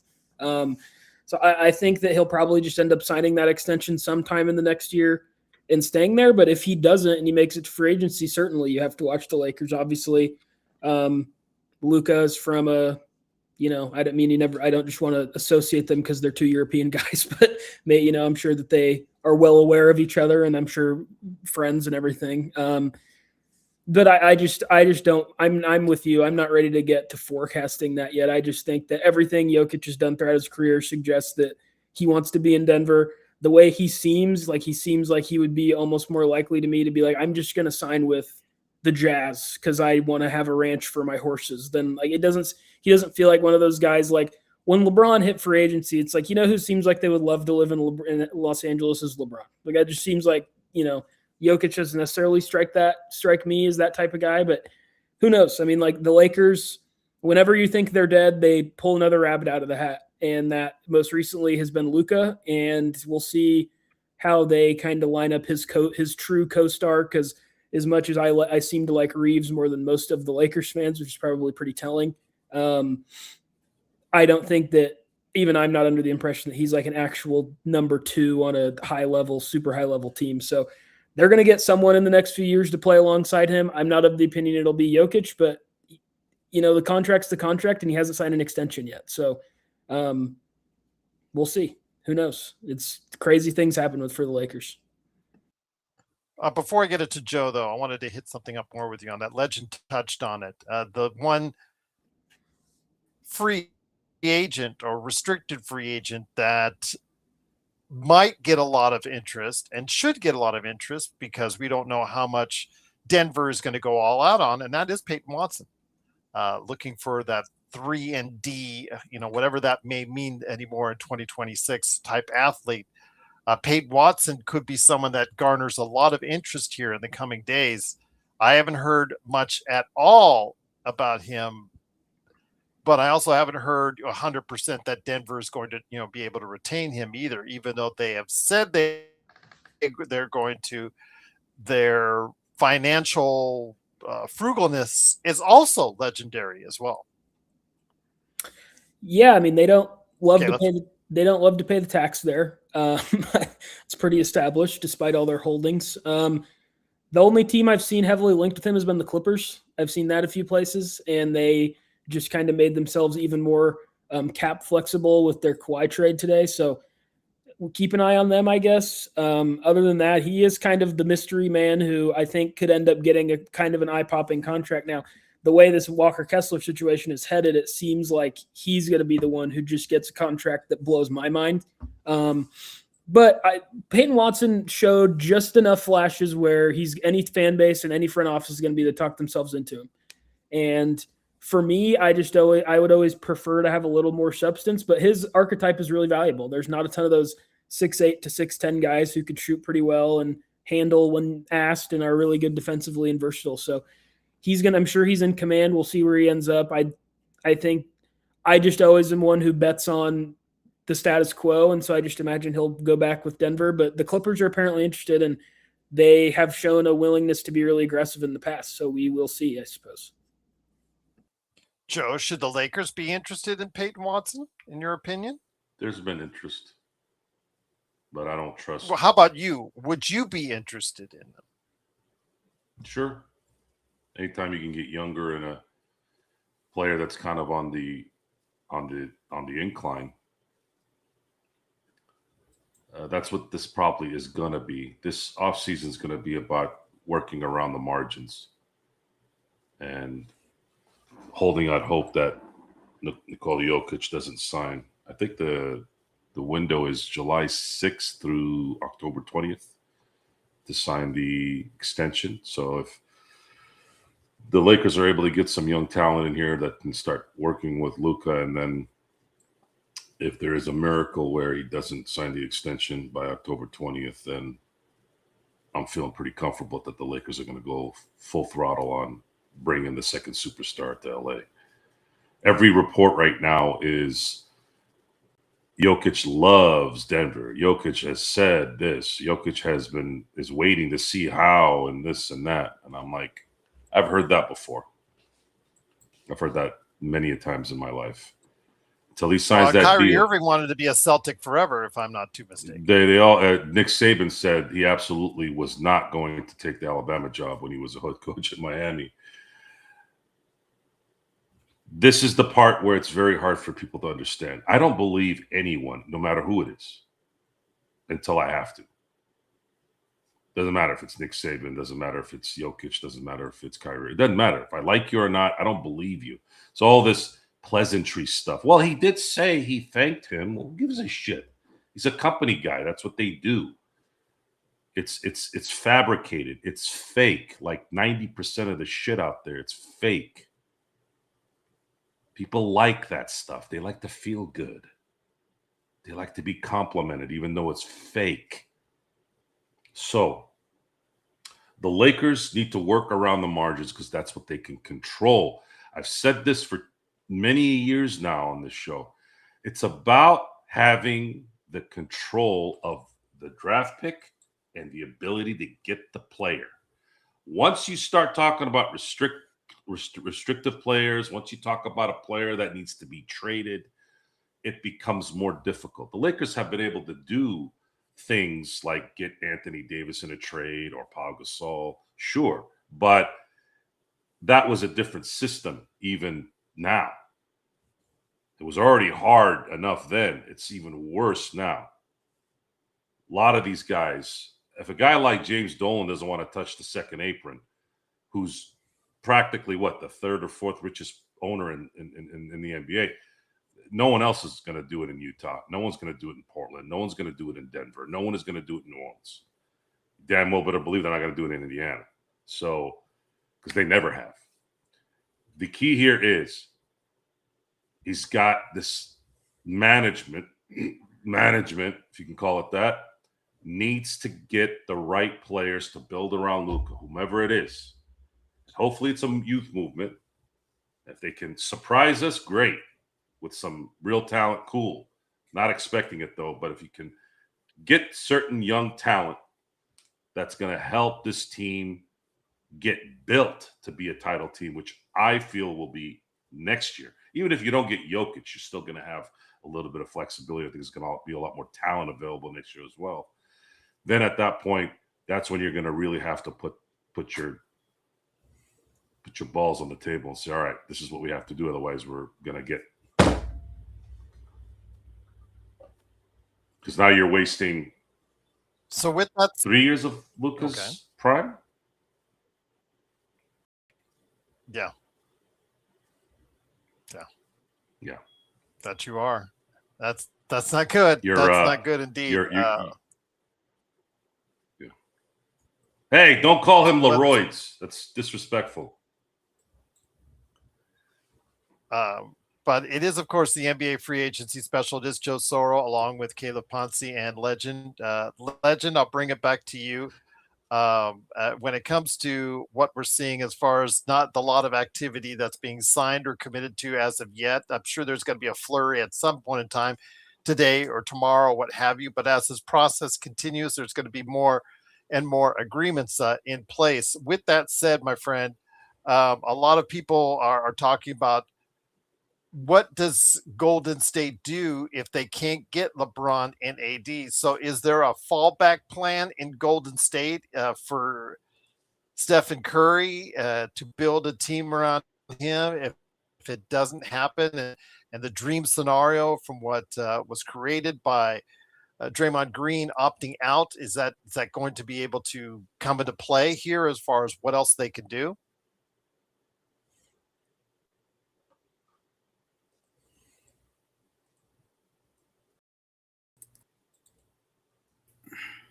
Mm-hmm.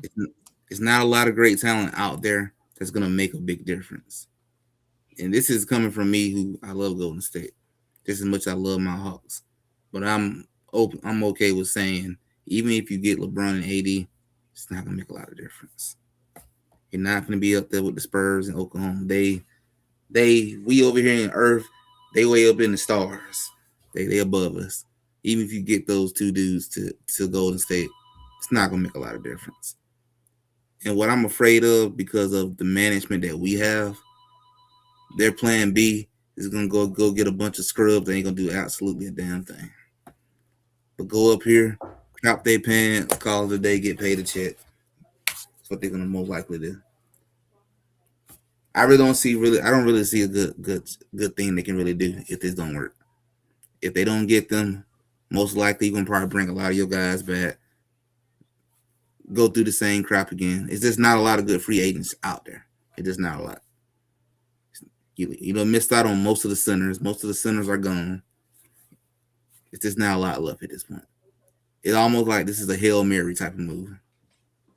That way it feels like at this point. It's all or nothing. So, hey, Steph, put that trade request in, man. It's over. There you go, indeed. Caleb, let me ask you this.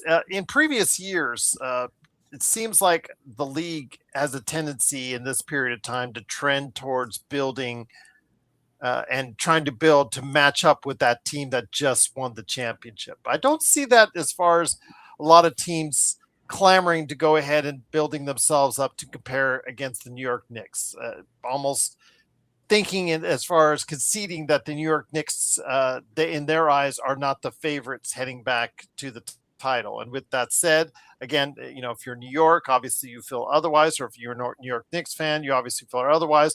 Vegas, the prediction markets feel otherwise than you, and saying that there are other favorite teams. But it seems like there's a lot of teams that are trying to gear themselves to try and match up better sooner, because they might see still an opening or an advantage for them to possibly be more competitive and to be in the title hunt, seeing how San Antonio or Oklahoma City didn't get the job done this past season.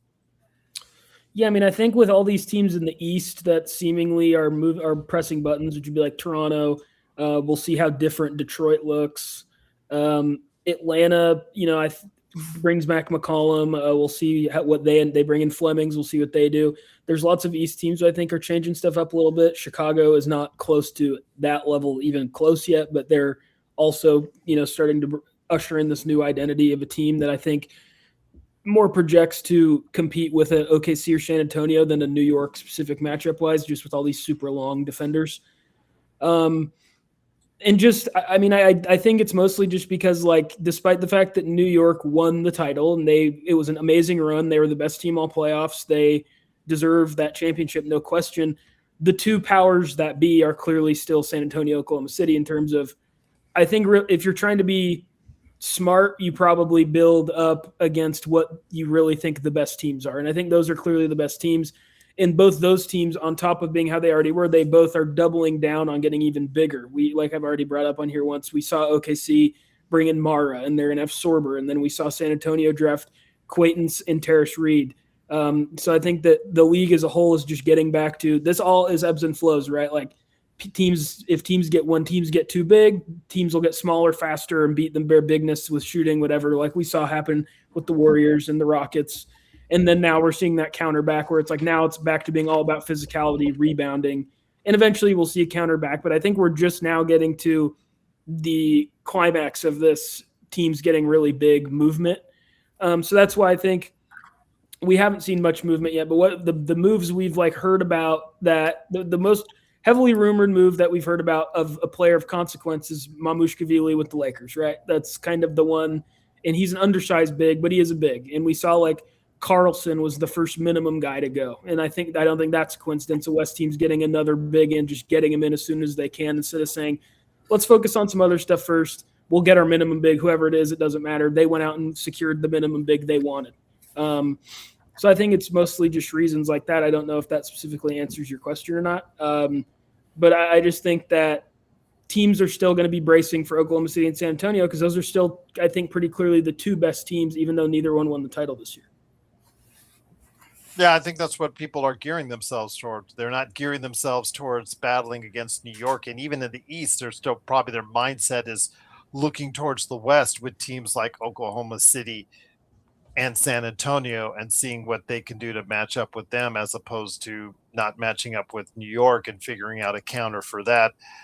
Because again, I just don't think that these teams have faith in New York returning, but I think the door is open for New York, and that could possibly do it again, especially the way that Landry Shamet deal, I thought, was a really good deal, comparatively speaking, for what they got as compared to some other deals that I thought, Joe. So I'm not getting New York out of this realm yet. I still think they should be in the mix come this fall, in regards to a return to a long ways to go in the playoffs, a long stretch where they could actually see some more success. I don't see them as a back-to-back favorite, but I do see them still as having a chance and opportunity. And Brunson, again, could be at the right place at the right time and taking advantage of it, Joe.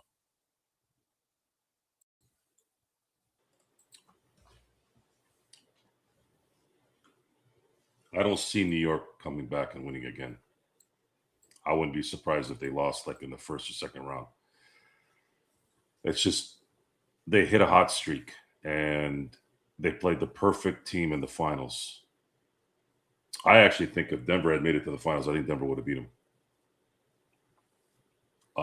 They played the perfect team. And it's just what it is. Sometimes matchups work. I spoke about this on the experiment earlier today. Matchups are everything in basketball at this point, and the physicality is allowed in the playoffs more than the regular season. And I noticed that that's probably why Boston comes up lame more often than not. Is once you start getting more energy towards the shooter, and you're able to kind of, maybe, I wouldn't say you're doing more. You could see a little bit of hand checking without it getting called, but definitely a lot of body in the playoffs versus the regular season. Then your attitude changes when you're a ball player. You're not as comfortable. You feel like something's going to hit you more versus not. So, and I don't trust James Dolan. That was the only negative about New York winning was him, because he's a piece of shit. But how this needs to be set up is the Lakers have no choice but to prepare for two pillars of the West right now that are still building, that are still not at their full peak. Oklahoma City is a championship team, but there's still a lot of room for them to get better. And so same thing definitely with San Antonio, although in a weird way, I'm still kind of like side-eyed with San Antonio, because I still don't trust Wemby's body. They have to go through a lot to keep him at 65 this year.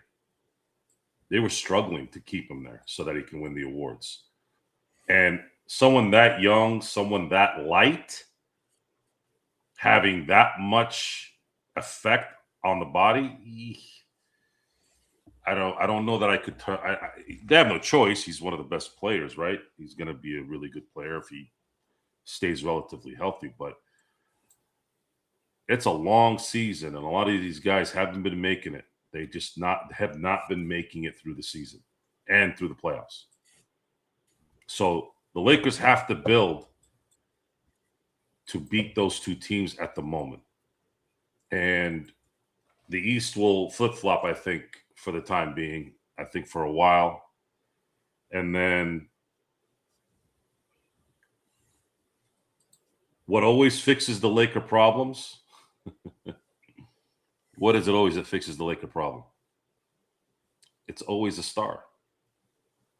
And until that changes, until I see the Lakers build a team through the draft, and really the last time they built a team through the draft was when they were in Minneapolis and then got Jerry West when they came to LA. That's it, guys. Like after that, it was they got Wilt, they got Kareem. You could say Magic was built through the draft, obviously, but he was the first overall pick. No one is, to me, that there's no talent in picking number one. You get the best player at the time, and that's what it is. And then after that, it was Shaq, and then swindled Kobe, and then you had Kobe and Gasol, and then you had AD and LeBron. It's the same script, guys, just different time. And until Jokic signs that extension, I am on the Jokic machine. I want to see him sign that deal before I look away from that. Because you get Jokic to come play with you, Luka, all that other stuff goes out the window. Now everyone is going to get scared of LA again. Jokic and Luka together. I mean, I don't know if you could get a better duo in my view. You just can't. Well, fair enough indeed. Again, with it so slow right now, I think I go ahead and bring it on down with just some final thoughts, and then we'll go ahead and if need be, we'll come back on later. I'm thinking right around 9 p.m. Pacific. If something does happen between now and then that necessitates us coming back on 9 p.m. Pacific, midnight Eastern. But Stefan says, I really don't know about paying Jalen Duren or Walker a max. Again, in order to bring them here, it's an overpay. And it will have to be an overpay. You're not going to get what their relative value is. You have to bring them in on an overpay in order for the other team not to sign them. That's the way it works. And if that means Rob is your balls of steel guy, Stefan, Rob Pelinka has to go ahead and do that. I don't know if that's still the case, and you can still say that. But again, he has to overpay in order to get those RFAs back here.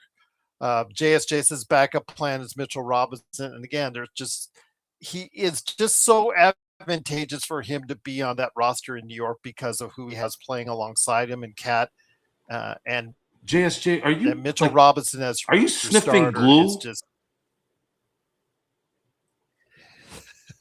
Seriously, are you sniffing glue? Backup plan is Mitchell Robinson. Where did you pull that out of? Both your hands. This one was, you used both your hands to pull this one out of your rear end. Sorry, good. No worries. Spoke exactly what I thought. Because Mitchell Robinson as your starter, you're just so limited if that's the case. But Legend, let me bring it back to you, and then Caleb, and then Joe for some final thoughts before we head on out. Legend from I Got Next Sports Media. Any final thoughts on the day? LeBron says bye, LA. Kawhi says bye, LA. They may be on the same plane leaving LAX when Kessler says hello. Coming from LAX. Your thoughts, my friend, on the day that was and what you're working on with I Got Next Sports Media before we head on out. Today has been a pretty interesting day. It's been a busy one in the news wise.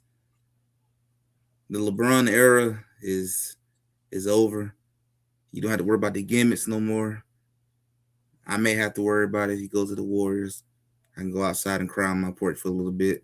Crack open that wine and just think about it for a while. What my front office just done. Hopefully he don't come, but if he do, I'll be on the porch crying and just. Did they ever say who the owner wanted that he was arguing with Mike Dunleavy? Was it for Mara that the owner was arguing for? They never said. They never said. I've been looking for like a week or so now to see did anybody ever find out what was all that about. Nobody never said, but I have not found anything. And I still been digging. I would have thought I found something on X because that's where you see everything. But nobody never said exactly what was happening. Nobody never said, was it about Mara? Like, what was going on between those two? But hey, LeBron, you took the headlines today, man. You took the headlines. LA celebrate, man. He's gone. It's over. No more clutch. No more the messages and all that stuff is over. It's all over. Austin Reed finna show y'all he the man of the hour. He got that contract. He finna show y'all something. And what you got cooking for your channel? I got Next Sports Media. We're definitely gonna talk about what happened with LeBron today. We're gonna talk about the potential places that he's gonna go to. Probably gonna talk a little bit about WNBA All-Star game. I know that's coming up, and we're gonna talk about Kawhi Leonard and everything else that's going on with free agency. And I'm trying to decide if I want to do this or not, but I'm thinking about doing early predictions on how teams could look. I might do that next week though. Or I'll wait till the middle of July once the dust start to settle down a little bit more. Once you have an idea of who's gonna be where, start doing my early predictions on how the East and the West could end up looking. Well, again, I appreciate you being here as always, my friend. And if you decide to hop on later tonight, if we do have a show, meaning that be some type of activity, if that's the case, definitely would glad to be have you aboard as always.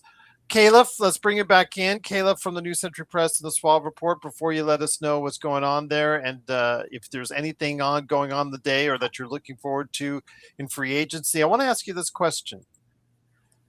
The league, in all this hullabaloo as far as what's gone on all day long, talked about the NBA Cup and where it's ending up at, I believe, Butler's Hinkle Field House, one of the most storied arenas in all of the United States as far as where they're going to play the NBA Cup final. Your thoughts on that, my friend? Anything else going on in free agency? What OKC might be thinking, and then also what you're doing as far as your great work that you're up to right there on the Swap Report as well. I just don't have very many thoughts on the NBA Cup thing. It's great, I guess. I don't know.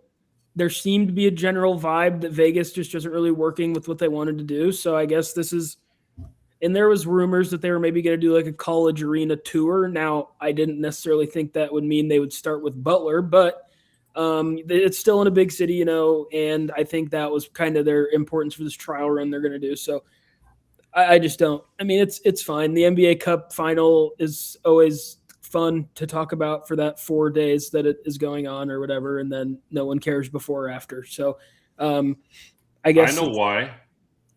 Why? You know what a drink costs in Indiana versus what it costs in Nevada? Well, fair enough. Or Vegas? Yeah. But that's why. But they won't say that.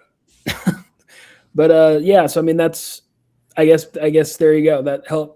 There you go for all the people who decide to go to the NBA Cup final. But for free agency stuff, like for OKC, I think Dort's the only thing that's going to happen. Like OKC's not going to do anything else. They handled their business, getting Hartenstein redone and working their way towards getting under the second apron. And that was all they're going to do. And now I think they'll keep trying to do that with Dort. We'll see if he ends up with Charlotte or the Lakers or wherever he may or may not end up. And that's about it with OKC. And then what I'm going to be working on is kind of to be determined based on how the rest of the league shakes out. Usually I kind of spend the off seasons doing maybe a little bit broader NBA general stuff than OKC specific. And we got to wait to see where the dust settles, kind of like Legend said, here in a couple weeks. So just whenever everything calms down, I'll probably put out a thing or two. But until then, I'll just just keep going along and see what goes on, I guess. I don't expect much from OKC, and that's kind of my wheelhouse, obviously. So other than that, I'm just kind of sitting back and watching.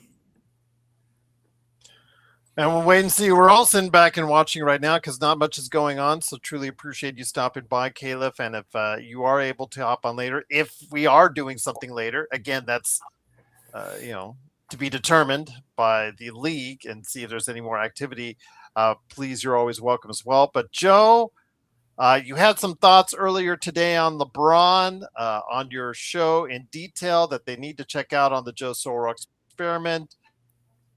Can you give them a taste on what to expect? I told them no cartwheels that you did live on the air, but you did have some glee in your voice. I did hear a tinge of glee in your voice when you were talking about it on the Joe Soro experiment before on the way out. That must be your own brain talking that way. I wasn't. Well, you seem pretty happy that he's gone. I'm excited for the closure of the bullshit. See, that's the glee. I can hear that voice. So I don't know. That's not glee. I've never heard anybody describe me as glee. But anyways, somebody called me passive aggressive. I've heard people describe you as ugly. Someone called me passive aggressive once, and I was like, what? Like, it's the interpretation, man. They got to teach that maybe every you got to do that like a driver's license, but do it every year, like interpretation on how to understand things. Yeah. Anyways, the glee that apparently was there is closure on an era that needed to end probably a couple years ago, if you really want to be honest. And I don't want to disrespect LeBron's talent. His talent was always appreciated. His basketball skills were always appreciated. The issue with LeBron in the 8 years he was in LA was his inability to adjust to scenarios, which it's not just in LA. It was like that in Cleveland. It was like that in Miami. He never was the guy that's going to adjust to what was there. He wanted what he wanted, and if he didn't get what he wanted, he went elsewhere, which is fine. In the end, it's his life. He can do what he wants. I don't like what materialized around it. I started to dislike a lot of things because he was a Laker. Number one, Jeannie Buss. Number two, Rob Pelinka. I'm not a fan of Rich Paul. I'm not a fan of Maverick Hart. All these guys, all these people gravitated to this player, and it polluted the team a lot more than it didn't. That should never happen, especially when you're the Lakers. If you're the Milwaukee Bucks, not a bunch of people. Well, I have what about Thanasis in Milwaukee and Giannis? Like, I don't give a shit about Milwaukee. This isn't Milwaukee. I wouldn't live in Milwaukee if you gave me $1 million and a free house. Okay? The Lakers are not Milwaukee. They're not even Miami. Nice as it is over there. Okay, this is the LA Lakers. This is the greatest basketball franchise that's ever been created. You can say the Dream Team in '92, but that was a 2-week period. I'm talking about franchise. And not a lot of people are going to argue against that. Even if Celtics fans want to argue it just because they're being dicks, it's still not going to make any sense. LA Lakers are a bigger brand than the Celtics worldwide. Okay? So when you allow one singular player to do that, to change your mind on logic, and you go and draft people that aren't going to help you win, to me, that tells me everything about your intentions. Your intention was not to win.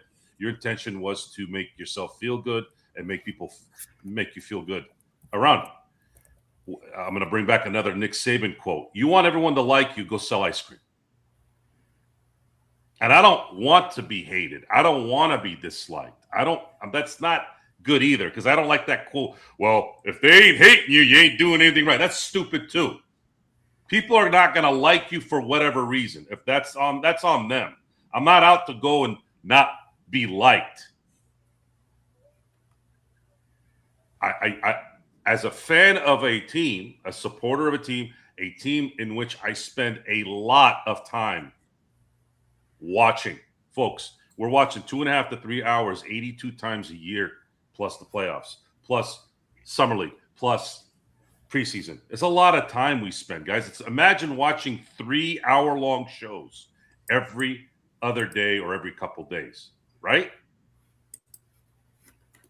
So I feel like I'm invested in this enough to have some say in an opinion and have some logic behind it, because I do pay attention to the stuff around it. And in the end, the issues in the end with the Lakers was they made drastic mistakes in the middle of this run that they were never able to get out of. And they just tried to do the same thing over and over again and tweak a little bit, but never got over that mistake. It just didn't. They hamstrung themselves with these contracts or with players. They kept getting guys out of Miami. You know, it's funny. Norman Powell is a free agent, and I actually like his game. But then earlier this morning, it dawned on me, wait a minute, this guy's a Miami guy. Do you really want to do that? Last two weren't too good. So I just want the Lakers to flush out what was before. And unfortunately, it's going to have to be, the beginning is going to have to be LeBron doing what he's doing now.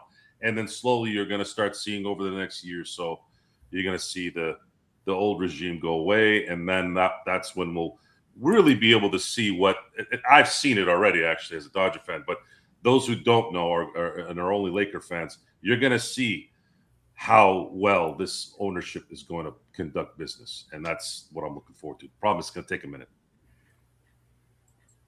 And for more, go ahead and check out the Joe Soro experiment right there on YouTube. Legend on YouTube is I Got Next Sports Media, and Caleb Ponce. You can find his writings at the Swab Report, indeed. So, again, no, my son is a dentist in Reno right now. That's where my son is. So there you go, indeed, left on base.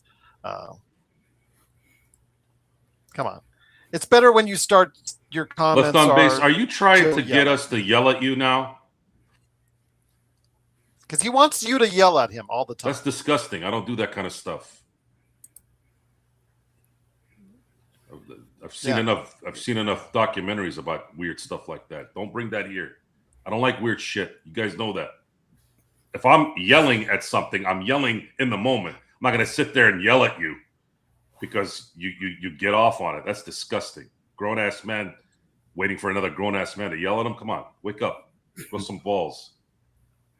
Jesus Christ. But with that said, it is a light period right now, and it's funny because we've got our biggest crowd of the entire show right now, and that's to air another hour worth of us just sitting here going like this is not what I want to. Yeah, we don't want to listen to me complaining for an hour. I didn't come here to complain.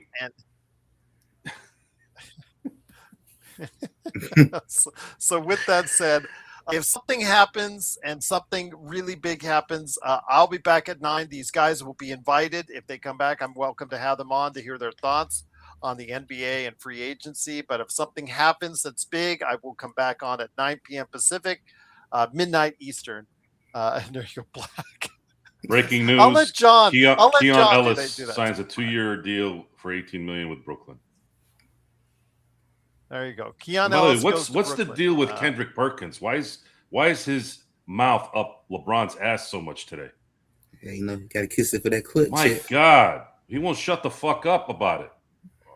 He's talking about how the Lakers they're gonna crumble like the Roman Empire. Like, dude, it's sports. Relax. They went all in on Austin Reeves. Yeah, because he's like a decade and a half younger, you dumb fuck. Isn't this guy supposed to be a former player understanding this? Is he represented by Clutch? I don't know. That's what My God. One last thing for Legend. What do you think about MPJ and Terrence Mann for Jimmy Butler and Golden State's first in 27 to 29, Legend, before we head on out? I would think about you're only getting Porter for a year. Just to let you know. That's my only thing about him. Like, can you get him to sign an extension? I might be willing to take it. If he sign an extension. Okay. He got to sign an extension. I'm not going to take him for 1 year and he gone. Yeah, you don't give up 2 firsts for that. I wouldn't give up 2 firsts if you I don't need have long term. Yeah.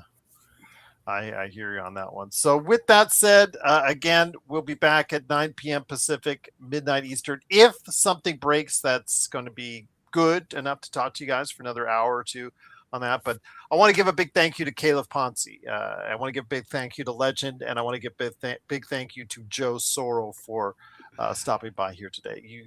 You're smirking and laughing. What's going on, Joe? Nothing. Something you can report on air, or something you don't it's just, want to share? The comments on the chat are funny.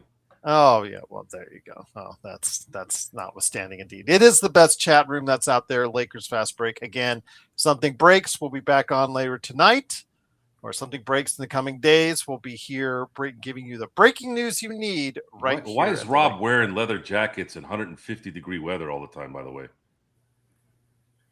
that's what I'm laughing at too. Okay, guy, man. Well, yeah. I can't believe this guy was as tight as he was with Kobe, man. I that's probably what bothers me more than any of it. How the hell was this guy tight with Kobe? This guy must have kissed Kobe's ass for 30 years, nonstop, and just played the game enough to where as soon as Kobe passed, I'm going to be the real Rob Pelinka now. A fucking ass hat with a leather jacket. Ugh. Balls of steel, indeed. Balls of steel. But once again,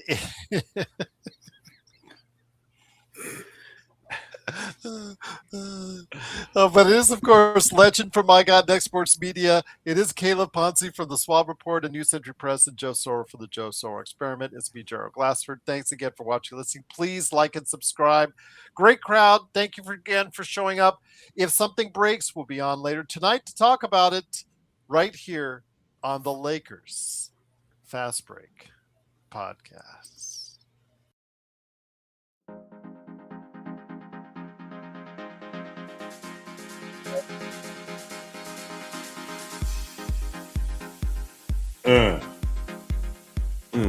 What happened to the snack shit? This should be a snack. Isn't it a snack? It's a snack pack. But you complained that there wasn't music for the guy. Whatever.